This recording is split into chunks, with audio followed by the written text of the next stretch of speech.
delivering mission-ready solutions, AI-powered, software-defined, and commercial-first. Combining deep mission experience with commercial partnerships, Booz Allen is defining a new defense industrial base, a network that crosses traditional boundaries to scale non-traditional technologies and brings our best tech to the hands of the warfighter faster, effectively delivering technology for today and tomorrow. Booz Allen, accelerating outcomes for today's warfighters. Hello and welcome to the Emerging Tech Horizons podcast. I'm Anna Kim, a researcher at the Emerging Technologies Institute, standing in this week for our usual host and executive director, Dr. Arun Serafin. We're recording this episode today live on the floor at NTSA's ITSEC, or Interservice Industry Training, Simulation, and Education Conference in Orlando, Florida. And our guest today is Bob Kleinhample. He is the director of NTSA's Next Big Things initiative and the CEO of PioneerSim. Bob, thank you for joining us today. Yeah, thanks for having me in. All right, so to start off, could you tell us a bit about your background? How did you get involved with modeling, simulation, and training? Sure. I was in the Army. I was a Army artillery officer, but also in addition to being an Army artillery officer, I was also an operations research officer and a functional area 57, which is simulations operations officer. So my last tour when I was in the Army, I was at headquarters TRADOC, and I basically stood up their modeling and simulation distributed environment for experimentation. And so that gave me the passion and that mission for modeling and simulation, and I pretty much knew I wanted to make a career out of that for myself. And while there, I was actively engaging with ITSEC, this conference, and determined this was a great venue for me to actually establish myself as a professional for modeling and simulation. From there, I went to industry, joined a company called SAIC, and I was their leader of their training and simulation line of business. And with that being my mission, and again, great alignment back here with this conference for me to enable my mission that I did for my company, as well as being a volunteer for with NTSA and for ITSEC to work this conference to help enable that mission. And then finally, I went on to a couple small businesses and then into my current company, which is called PioneerSim, and I advise companies on how to grow their businesses and this particular community. So you balance these two roles, one as the head of Next Big Thing and one as the head of your own company. How do you find that they interface with each other, within the modeling, simulation, and training community? How do they inform your work maybe on either side? Yeah, and actually they balance really well. And that's the neat thing about this is, there's what's in it for you in both yourself and your company. How do you gaining knowledge about what the technologies are that are out there? What are the processes you can employ? What's the government's needs? And so in my role, I was always able to get that out of this conference, as well as give back to the conference and to the community by participating in the subcommittee roles that I've been in. And so that's it. I think we have a volunteer base for ITSEC of about 300 volunteers of people that do that. They participate in the various subcommittees in other capacities to pull off this conference. And then, the next big thing, a lot of that is about both accelerating the adoption of emerging technologies, but as well as how does industry posture themselves to be responsive to these the emerging needs of the warfighter. And so having that knowledge of what that is and shaping that also allows me to also help advise my clients and as a consultant, how do they position their own organizations to be responsive to there. So I think it's a very nice marriage, I guess, for lack of a better word, of how the two work very well together for both the benefit of both the organizations as well as for the community. And so, not to ask for free advice, but at a high level, maybe if you have a thought on this, what are some trends that you might see in companies that are best positioned, as you said, to serve the warfighter directly?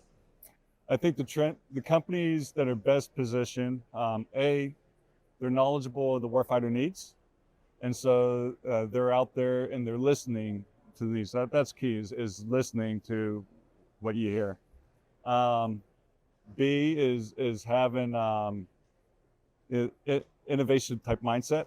So to lean forward, make those investments, and get that alignment to what those needs are into what your capability is. And I think that alignment is key. So the successful companies are those that are, with the capability they're developing, being able to communicate, how does that answer the warfighter problem?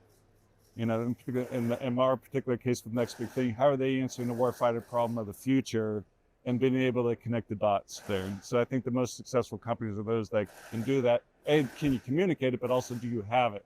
And do you have the signs of that? Do you have the proof points, and the analysis perhaps behind your solution that can prove that, yeah, hey, though it may be low TRL level, but do you have enough proof to substantiate that your solution will address those emerging problem sets? Absolutely.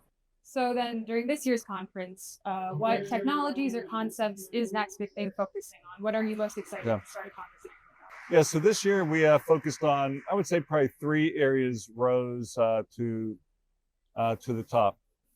Primarily, as one would guess, would be artificial intelligence. Yes, artificial intelligence is out there in the community quite significantly now.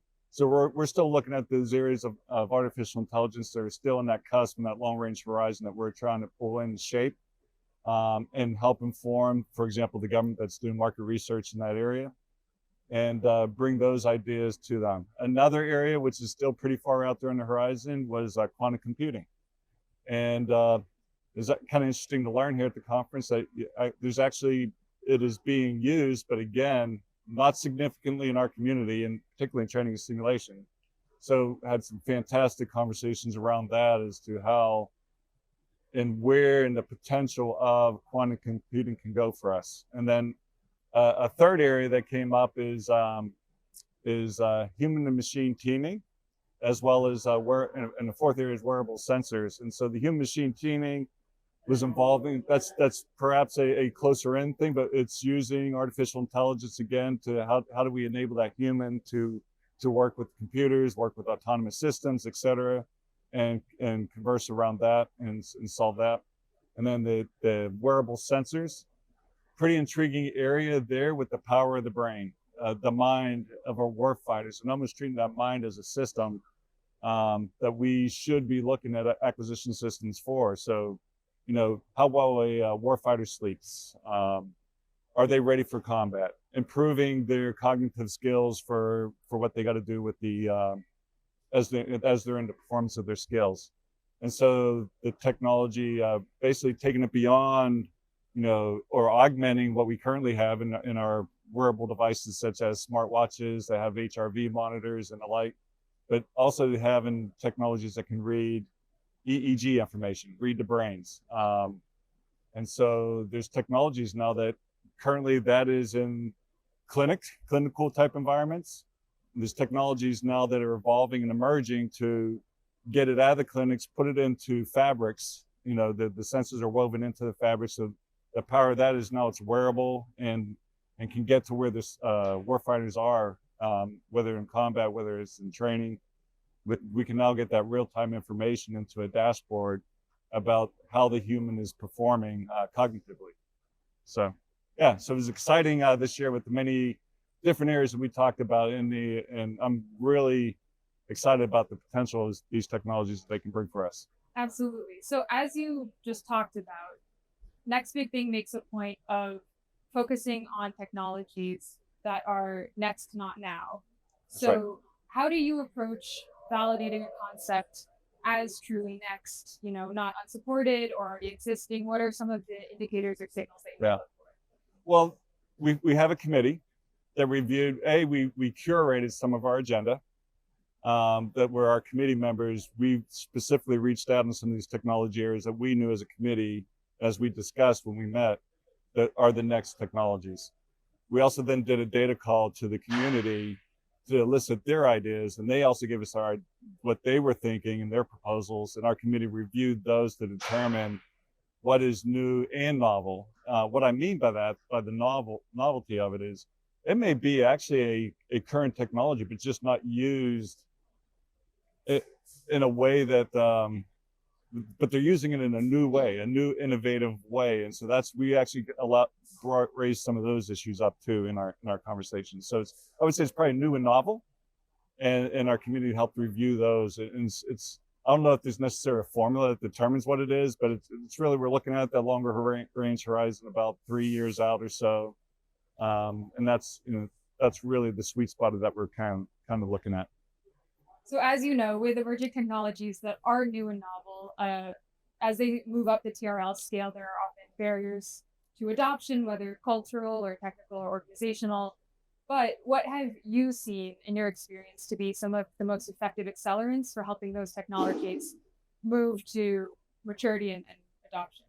I think the most effective accelerant really is, and that's why we have this venue, it's really that the knowledge of it.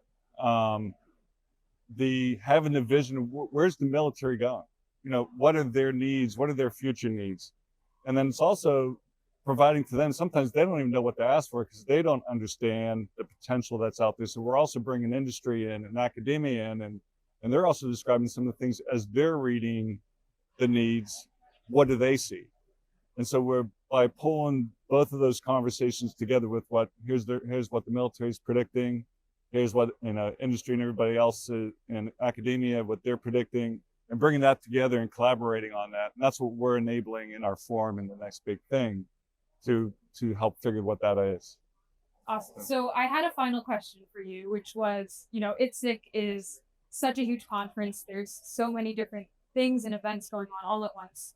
And I wanted to ask what your advice would be as a veteran of the conference to someone here for the first time. I was going to say an industry member to help them get the most out of everything that's being offered. And I want to add, based on what you just said, maybe also if you had advice for any government representatives who are here to also get the most out of engaging with industry in a forum like this.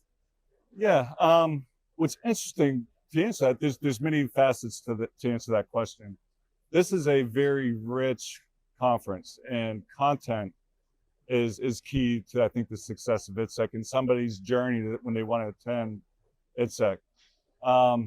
It is so, we have different personas. Some are business developers coming here, and they got to do business. Some are, I'll call them practitioners, be it government, be it industry. They may be the engineers, they may be the developers. So they may want to go to our professional development tracks that we have in here, that go to the paper sessions, go to the next big thing sessions to learn about technologies to enable them to do their jobs better. You have academic type people, their students and the like, and instructors that would come here, and then look through our content again, the agenda, and there's we have an education subcommittee, and there's just a very rich amount of content at the conference to enable pretty much everybody to do what they want to do. Go back to the business developers, there's acquisition updates here. About the upcoming programs. There's teaming discussions with people on the floor, if you're pursuing business.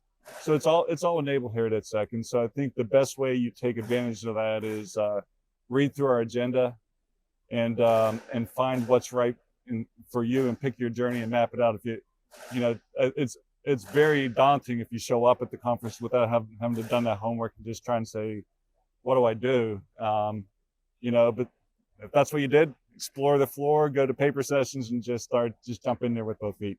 Absolutely. I'm going to sneak one more question, if Sure. that's all right. Thinking about who our listeners are, if anyone is interested in becoming involved with Next Big Thing, with maybe submitting to participate in the next year or the next year's conference, what's the best way for them to approach that? So next year, we will also do another call, like I described, to industry and government and academia. It'll probably be early summer, and we will do a call asking for what are your ideas? What do you see? What would you like to propose and talk about with the community? And we'll elicit that, and we'll tell you how to respond to this. So just be on the lookout, be it on, NTSA will be sending it out in their newsletters, be on their websites. And so just be on the lookout for that data call. And I really look forward to seeing what the community has to offer to us for us to evaluate and bring on. Absolutely. Awesome. With that, our guest today was Bob Kleinhample. He is the director of NTSA's Next Big Thing initiative and the CEO of Pioneer Sim. Bob, thank you so much for a great Thank you, discussion. Anna.